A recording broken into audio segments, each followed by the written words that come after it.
because so far, Mookie expected, John Lester,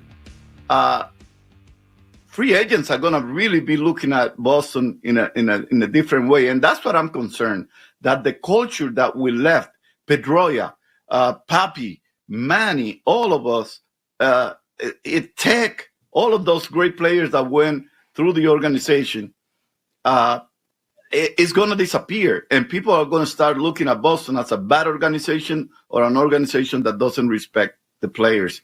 And that I would hate to see, because we went from being one of the most popular teams in the last 25 years to probably be one of the most hated team in all of baseball. And I don't want to see that. Too bad, Pedro. It's already gone. And that's what I would say to Pedro Martinez. And that's where we start tonight on the Baseball Hour. And I'm not trying to mock Pedro Martinez, so that sort of came out of my mouth wrong. But I would say Pedro Martinez's comment there, that the culture that we left there, people are going to start looking at Boston as a bad place. It's not start. They do. That is where I want to begin tonight on the Baseball Hour, because I think that in the wake of the Rafael Devers story, and believe me when I tell you, it's not over.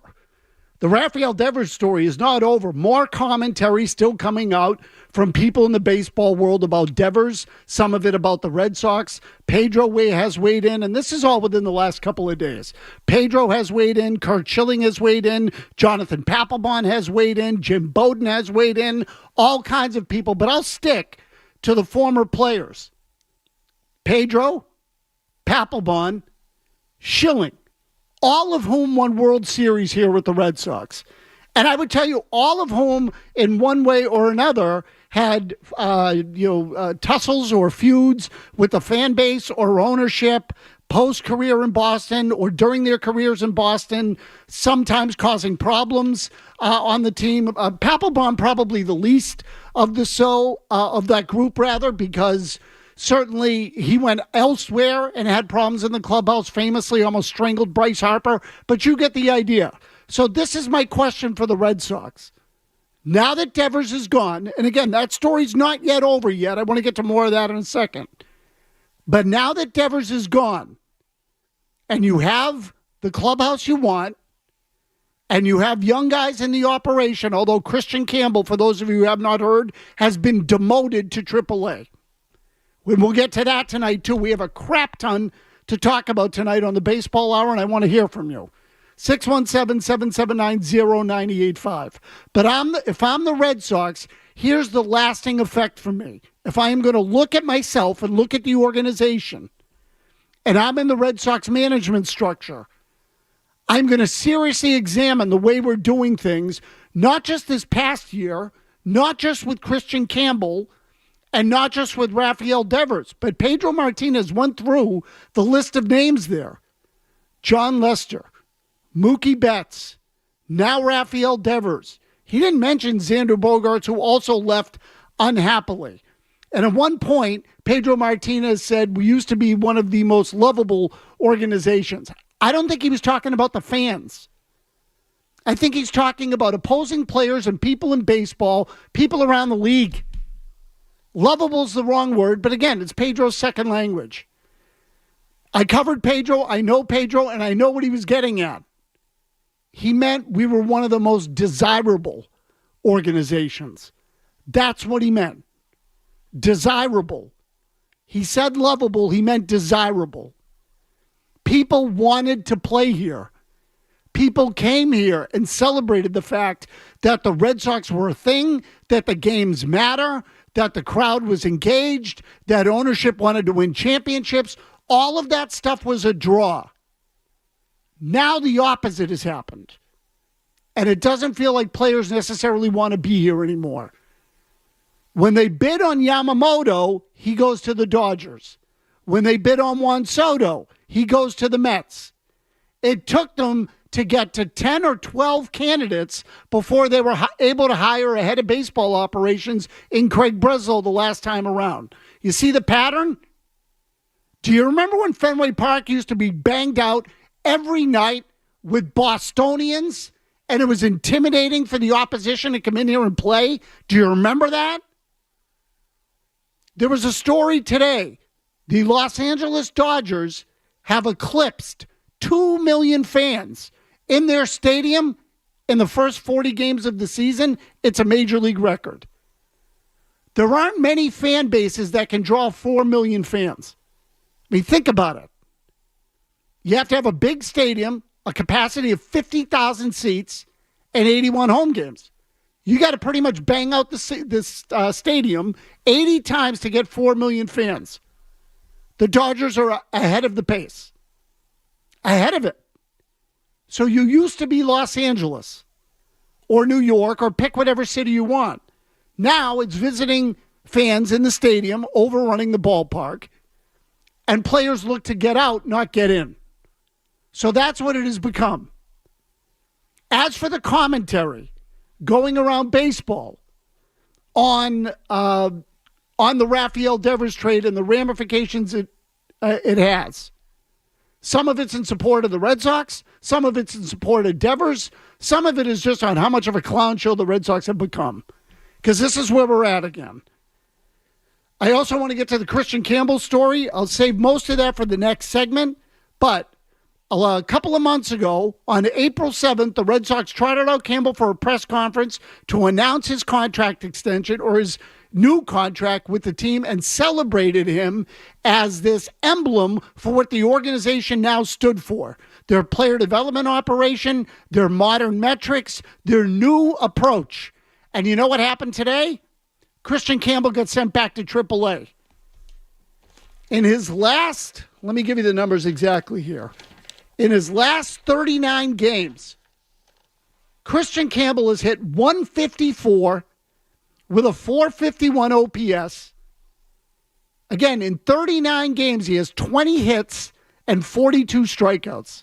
16 of those hits are singles. He also has the most errors of any second baseman in the major leagues and the worst in defensive runs saved if you want to use a modern metric. He has failed miserably. I have a personal, what's the right word? I have a personal stake in the Kristian Campbell story, but believe me when I tell you, I'm not rooting against the kid. I never have. I think he can play, at least offensively. But I said early on in the year that he didn't look ready for the big leagues on opening day. Now he's back in the minors. I was mocked for that at the time. And in all honesty, I can take it. But now he's back in the minors, so you tell me. Was he ready? Because I don't think he was. The Red Sox rushed him through the system. He had 1 year, really, in their operation. 1 year.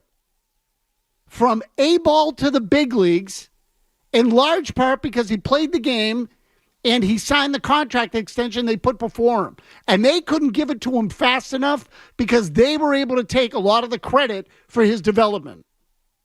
Now they have to take a lot of the blame. Kristian Campbell going back to AAA makes the Red Sox look like idiots. And not because they drafted him and developed him, because they trotted him out there like some sort of major victory 10 games into his major league career.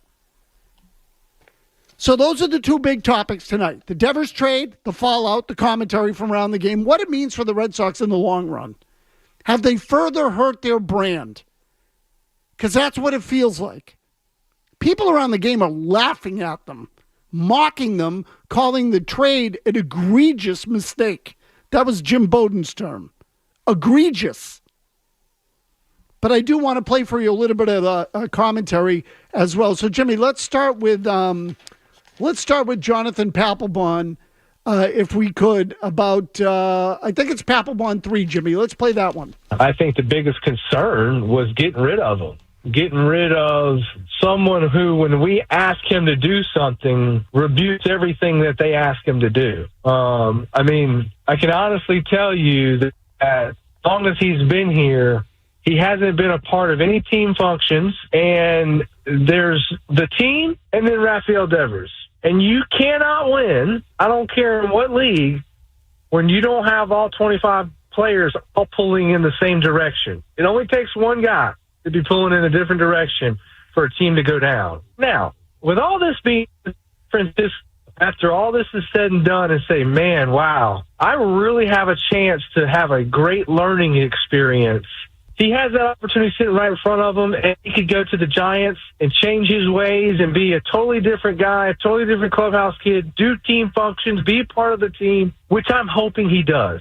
I am hoping he does that and learns a lesson here. But, you know, this all stems from ego on both sides, I believe, John Henry and Rafael Devers. But at the end of the day, when you don't get along with the guy that writes your checks and you're telling the guy that writes your checks no and go to hell, it doesn't work very well, end up working very well for you. Trust me.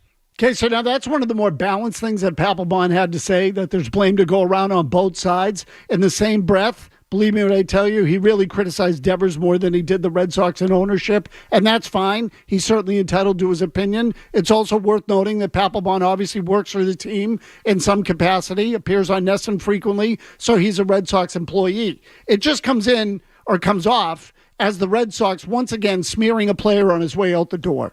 Now, to their credit, the Red Sox really did not do that, at least on the record. Craig Breslow and Sam Kennedy certainly took a very measured approach. Although, honestly, I'd have had a lot more respect for them if they just came out and said, hey, look, instead of throwing the word alignment around a million times, if they had just said, hey, look, it wasn't working. He wasn't standing for the values that we like to believe the Red Sox represent and that every winning team should seek and have. So he didn't want to do it for us anymore, and there's no point in us beating our heads against the wall. I think it would have served them. I think they'd have come off better if they had said that. Meanwhile, Curt Schilling, piling on the Red Sox, also Devers for that matter, but had some criticism of the Red Sox and Devers. Here's what Schilling said. It was mishandled from the get-go, from Jump Street. However, as I've talked to people and as it's come out, Rafael Devers is not a good guy. Like, there's a lot of red flags and a lot of things that I get from people who I trust, who have personal connections to the situation, that, because I heard the things people talking about, oh, he didn't do charity stuff and this and that and this, and whatever. That, those tend to be one-off comments about stuff. But the one the signal flare that went up that I said, okay, they're right, was the David Ortiz comment. When I found out that David had been reaching out to him and he had denied or refused to correspond and interact with him, that was a huge red flag for me, because I know David. And I know David was trying to be incredibly helpful to this kid and all the things that go with that. And he clearly wasn't interested in hearing it.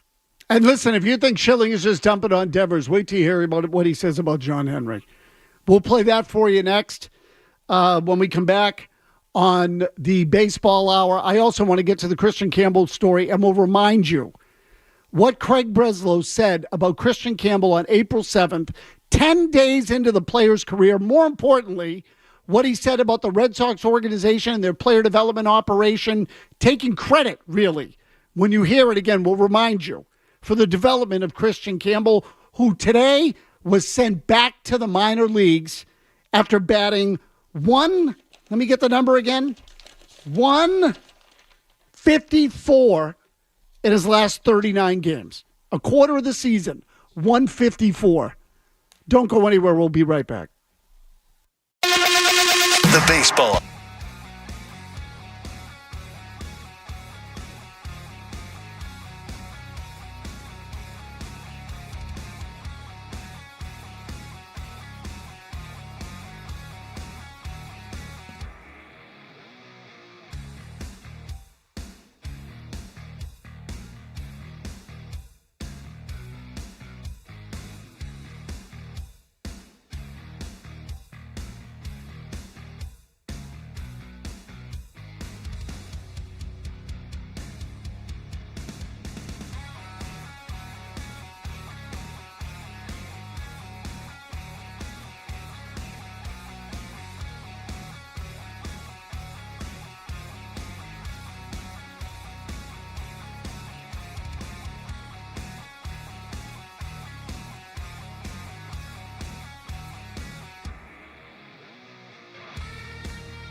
sharing what I would call a massively significant moment for this organization, because Kristian was not drafted in the first round. He wasn't a top prospect upon entering the organization. What he was a good player who made himself a great player because of his work ethic and diligence and open-mindedness and attitude. And so in many ways, he is a prime example of what's possible when great scouting meets great development around a player who prioritizes maximizing his potential over everything else.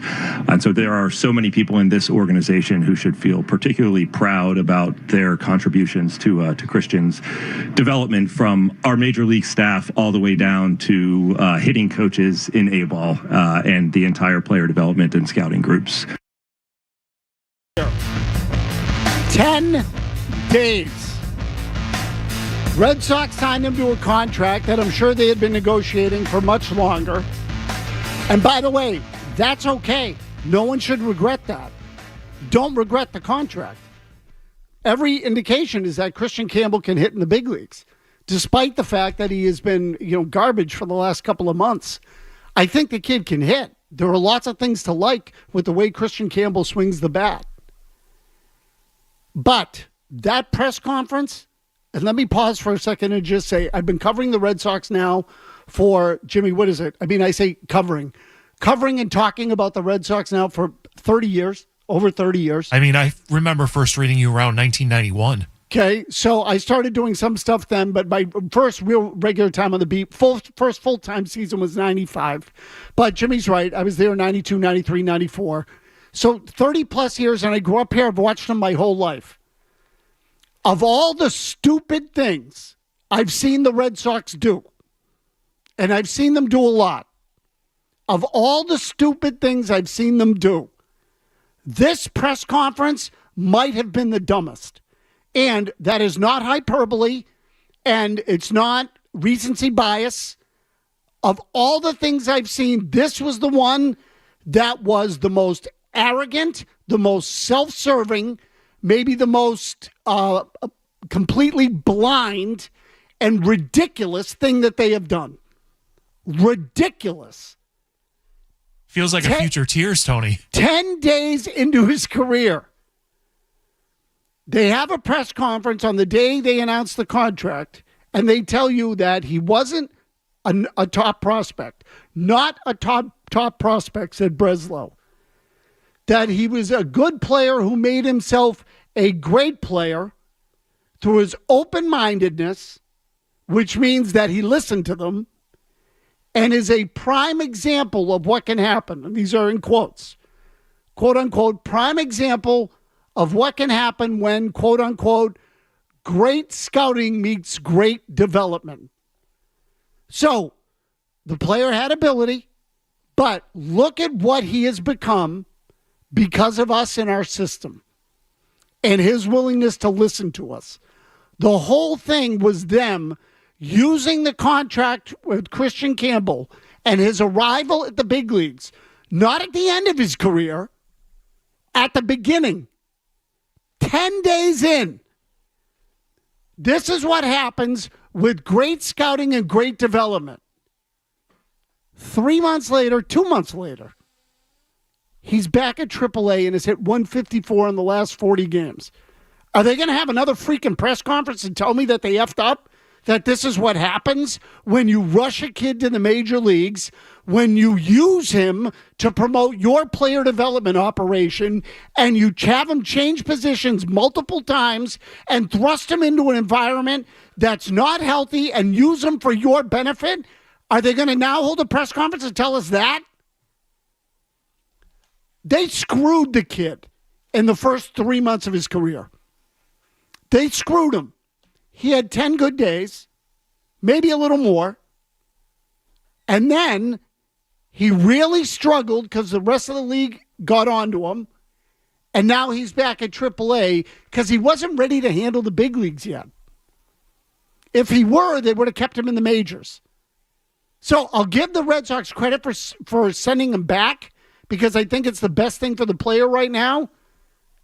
What you have to hope for is that too much damage wasn't done during his few months here. Them celebrating this the way they did 10 days into his career is an embarrassment. It's an embarrassment. And I've been joking all day about how I want an apology for saying that Kristian Campbell didn't look ready for the big leagues on opening day and then got that shoved in my face. I think they should give him an apology for putting him in the middle of this and putting that kind of onus and responsibility and burden on him. He didn't deserve that. He seems like a good kid. Defensively, he was the worst second baseman in baseball. That's a fact. Made the most errors, had the worst defensive run save rating. I think he was a -14. He definitely wasn't ready defensively. And offensively, it started out well, and it nosedived. They screwed him. Let's hope they didn't screw him up. Let's take some calls. Anthony and Waltham. Anthony, go ahead. Hi. So I know everybody relates the Devers to the Mookie Betts thing, but Tony, do you believe that Mookie Betts really wanted to stay here? This guy always said he was going to go to free agency. He was the guy that clapped at Eck on the plane with David Price. He never wanted to be in Boston. So, Anthony, I tend to agree on that. I think that, look, again, I'm not saying it was 100%, but here's what I would tell you. I think you have to look at the history of what has happened with the Red Sox and some of their star players over the last 5 years, 10 years, 15 or 20. Pick the number, whatever you want. It didn't work with Betts. It didn't work with Bogarts. It didn't work with Lester. Now it hasn't worked with Devers. It's always something. Always something. Now, are they all individual in their own right? Do they have their own, unique characteristics, those failures? Yes. But if I were the Red Sox, I'd be really concerned about my reputation with my fan base and really concerned about my reputation around the league. Because I think players look at them. I think Pedro was right when he said this. They used to be a place considered, Boston was a place that was desirable among players. I don't know if it is anymore. Now, you might just tell me, well, if they give people the most money, they'll come. They tried to pay Yamamoto. He didn't come. They tried to pay Juan Soto. He didn't come. Devers was already here. They signed him as an international free agent. Barney and Brockton. Go ahead, Barney. Hey, Maz, quick question for you. As far as John Henry going out to Kansas City to talk with Devers, I know it's been reported that he was there to mediate or whatever you call it. Do you think he was actually there to mediate, or do you think he was there to tell Devers, hey, I'm paying you $250 million to play baseball, and you're effing with the only thing that I care about, my money. If you keep doing it, you're done, you're gone, I'll get rid of you. Do you think that might have had anything to do with Devers being gone? Yeah, so look, I think it was more the second thing, Barney, and it might not have been delivered in quite those terms. Like, I don't think he threatened him while he was there, but I think when the owner shows up, first of all, how many times in the last, again, I can't ever remember a time, and I just said a minute ago, it's about 35 years where I've been talking about, writing about, watching the Red Sox professionally. And I grew up watching them as a fan. I can't ever remember the owner flying out to talk to a player on a road trip. So that in and of itself should tell you plenty. How many times does the owner go out there? He doesn't go out there that often. It never happens. I can't ever remember it happening. The only time I remember Henry addressing the players directly, other than being in the clubhouse or at spring training, he called them onto his yacht back in 2011 when the season was falling apart. And it was the whole team because they were upset and he wanted to try to appease them and massage them a little bit. When he goes out on the road trip and he meets with the player face to face, just the two of them, although Alex Cora was in the room on the first meeting, I think the next day Henry and Devers had breakfast alone, so they met twice. Twice. He wasn't showing up to say, hey, everything's okay. It was an attempt to get through to him, which Curt Schilling, by the way, had an opinion on. We'll play that for you, too, if you haven't heard this one when we come back on the Baseball Hour. Kevin Majori's got your headlines. Essential Sports Hub headline presented by Celsius.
don't have to worry about money.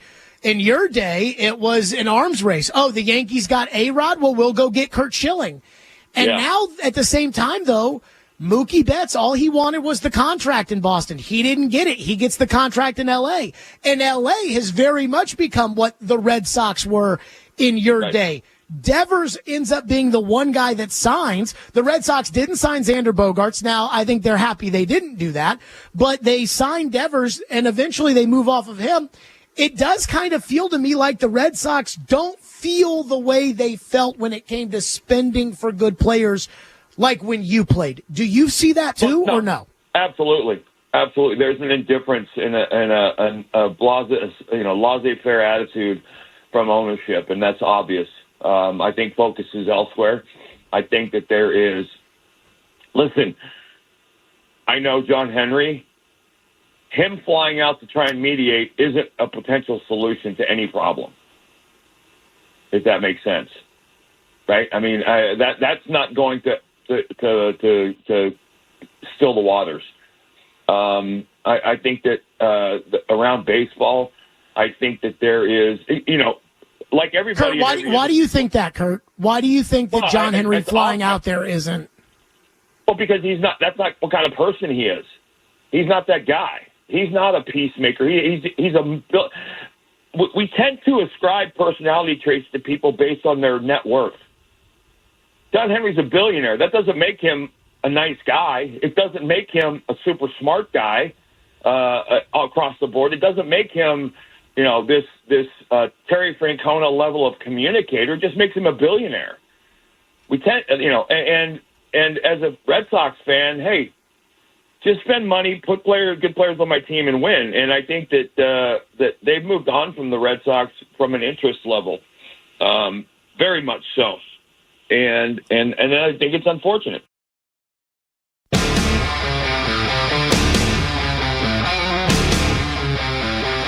Yeah, that's Curt Schilling on XM Radio with Jared Stillman.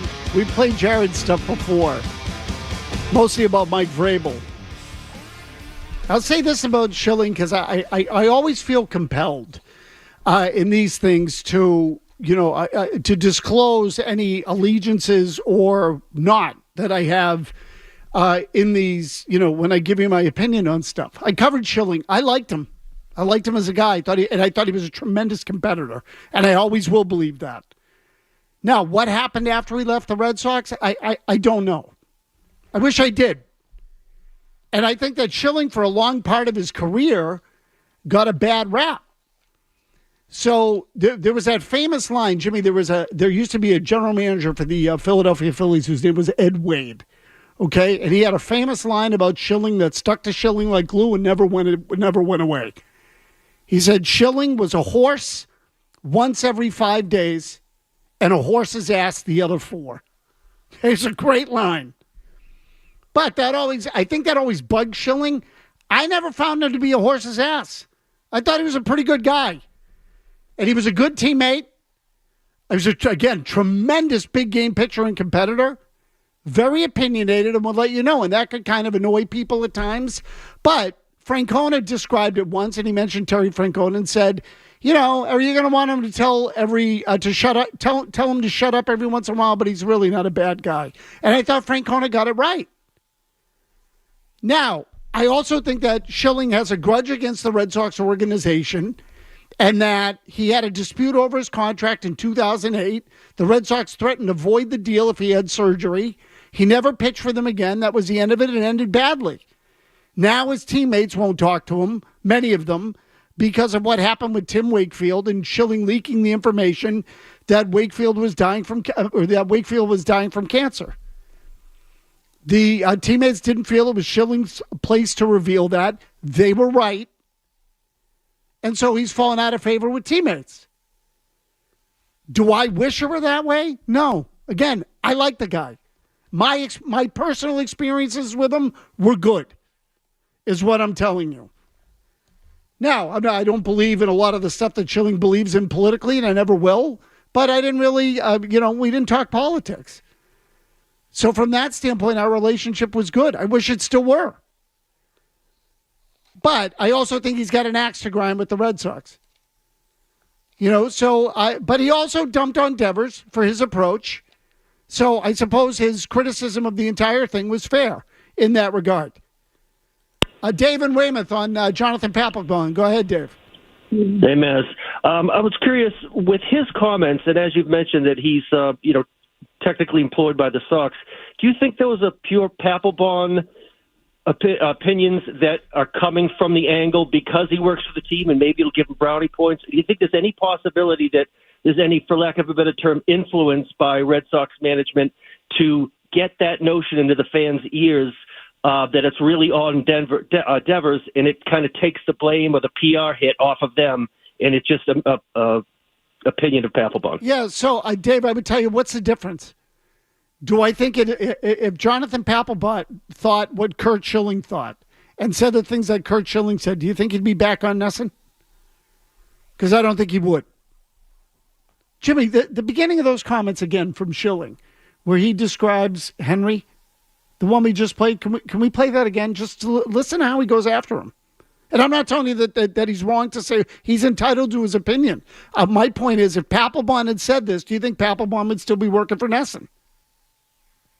Absolutely. There's an indifference and a laissez-faire attitude from ownership, and that's obvious. I think focus is elsewhere. I think that there is. Listen, I know John Henry. Him flying out to try and mediate isn't a potential solution to any problem, if that makes sense, right? I mean, that's not going to still the waters. I think that around baseball, I think that there is, like everybody. Kurt, why do you think that, Kurt? Why do you think that John Henry flying out there isn't? Well, because he's not. That's not what kind of person he is. He's not that guy. He's not a peacemaker. We tend to ascribe personality traits to people based on their net worth. John Henry's a billionaire. That doesn't make him a nice guy. It doesn't make him a super smart guy across the board. It doesn't make him, this Terry Francona level of communicator. It just makes him a billionaire. We tend, and as a Red Sox fan, hey, just spend money, put good players on my team, and win. And I think that they've moved on from the Red Sox from an interest level, very much so. And I think it's unfortunate. Okay, so again, it's not quite as harsh as I thought initially when I heard it the first time, because I in my head, when I hear Schilling say, well, he's not that kind of guy, what he's saying is John Henry has no people skills. John Henry, is not the kind of guy who's going to go in and put his arm around Rafael Devers and solve the problem. He probably went out there and said, you can't do this. And again, my guess is that Schilling feels this way because of his personal experiences, which, by the way, is fine. I just think it has to be disclosed. I mean, if we're going to talk about the stuff that people say, we have to know what their histories are. So, and I think Schilling and a lot of the stuff is right. He's right. But the idea that I'm not telling you, I'm really not on either side of this thing. I think they both effed up. I think Devers effed up by acting like a freaking child. And that when the Red Sox went to him and asked him to change positions, he should have been willing to do it. Of course. And when he didn't, he exacerbated the problem. But I would also say in the same breath, Schilling described him as a bad guy. I don't think Devers is a bad guy. Nobody ever described Devers as a bad guy while he was here. He's not committing crimes, to the best of our knowledge. There isn't any, devious behavior that we know of and that we've ever heard. He was always kind of described as this big kid, which is, by the way, how he acted throughout this whole thing. He acted like a big kid in a bad way, because kids can be petulant, and that's what he was. But 2 years ago, was anyone saying Devers a bad person? Don't give him the contract? He was never a leader. He might not have ever been a great teammate. Maybe he was a bad teammate. He certainly was unprofessional. But let's not turn him into some sort of, what's the word I'm looking for? Public nuisance. or threat to public safety is a better. He's not that. See if I can squeeze in another call here. Eric's in Reading. Eric, go ahead. Maz, the sad, horrible thing is they've heard our screams. They don't care. Driveline's been discredited. They don't care. They're jamming Kristian Campbell at second when he's not naturally inclined to play there. They don't care. They're sticking to the Tampa model, even though it's never won a World Series. They're arrogant. Their judgment's terrible, and they don't care. They're making Marcelo Meyer play third when he's a natural shortstop. That's insane. Ugh, I'm so sick of this team. I'm done with them. I've loved them ever since I was a kid in the 80s. I'm done. To hell with them. Love you, Maz. Take care. So, Eric, look, I would tell you about Meyer playing third base right now. Don't put too much stock in it. Right now, it's the best thing for the team because it improves their defense on the left side. So, Story overall defensively is decent. Pretty good. Okay, not great, but pretty good. And there were some drawbacks. But defensively, he's been okay. And now, remember, Xander Bogaerts started out at third base. He did. He started there because they had a shortstop. It was Stephen Drew at the time, and they moved Bogaerts to third. So just because he's there now doesn't mean he'll be there forever. And they're in the race. So, how they put their team on the field right now still matters. They're not out of it. But all the other stuff that has gone on with the Red Sox, you have a right to be frustrated. I told you, this is my biggest concern in the whole thing. What does it do to their reputation around the league? Which has taken hits year after year after year, little things. And when they hired Breslow, they went through 10 or 12 people before they finally got someone to take the job. It was 12. Okay, so Jimmy remembers 12, and he might be right. I mean, he's the one who talks the best AI to AI, so that's how he got through the interview process. So it was a dozen people. Again, he wasn't their first choice by a long shot.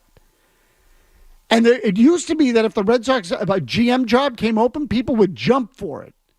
Jump. The biggest red flag to the whole thing was Thad Levine, who was the GM of the Twins, came here and was like, no, I don't want to be here. Like, going from Minnesota to Boston should be an upgrade, and it's not. So when you look at it, and again, people can in the organization can talk about misconceptions or misperceptions, and we offered it to this person, we offered it to that person, whatever. Here's the fact.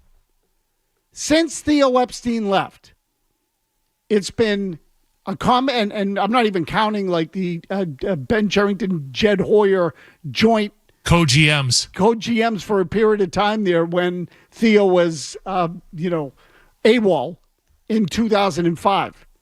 Since Theo left, Ben Cherington, Dave Dombrowski, Craig Breslow, Chaim Bloom, and it was Chaim Bloom and then Breslow in that order. That's 4 general managers in 10 years. A little more than that, 12. Bloom was here 3 or 4. I don't even remember. I think he was here in 2020, 21, 22, and 23. So it was 4 seasons because he was the GM during the COVID year. Gone. Dombrowski was here for 4. Gone. Those are GMs. Those aren't managers. They've had more managers than GMs during that period of time.